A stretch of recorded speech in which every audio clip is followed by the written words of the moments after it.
పరమాత్మ అన్నాడు, అశ్వత్థామ దగ్గర ఒక పరమ భయంకరమైనటువంటి అస్త్రం ఉన్నది. దాని పేరు బ్రహ్మశిరోనామకాస్త్రం. ఆ బ్రహ్మశిరోనామకాస్త్రం తన దగ్గర ఉన్నదని, తన తండ్రి అయిన ద్రోణాచార్యుల వారు దానిని తనకి ఉపదేశం చేశారని అశ్వత్థామకి ఎనలేని అతిశయం. ఒకానొకప్పుడు కృష్ణ పరమాత్మ అంతటి వాడి దగ్గరికి వచ్చి ఓ మాట అడిగాడు, నా దగ్గర బ్రహ్మశిరోనామకాస్త్రం ఉంది, మా తండ్రి ఇచ్చాడు, నేను తలుచుకుంటే ఎంతటి విధ్వంసాన్నైనా సృష్టిస్తాను, నీ సుదర్శన చక్రాన్ని కూడా నాకు ఇమ్మన్నాడు. అంటే నవ్వి కృష్ణ పరమాత్మ సుదర్శన చక్రాన్ని అక్కడ పెట్టి తీసుకోమన్నాడు.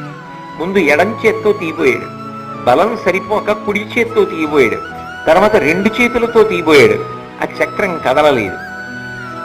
సరే, కొన్ని కానుకలు ఇచ్చి బహుమతులు ఇచ్చి, ఇవి నువ్వు పట్టుకెళ్ళగలిగినటువంటి ఆయుధములు కావు, వెళ్ళమని పంపించేశాడు అశ్వత్థామని. అశ్వత్థామ యొక్క ప్రవృత్తి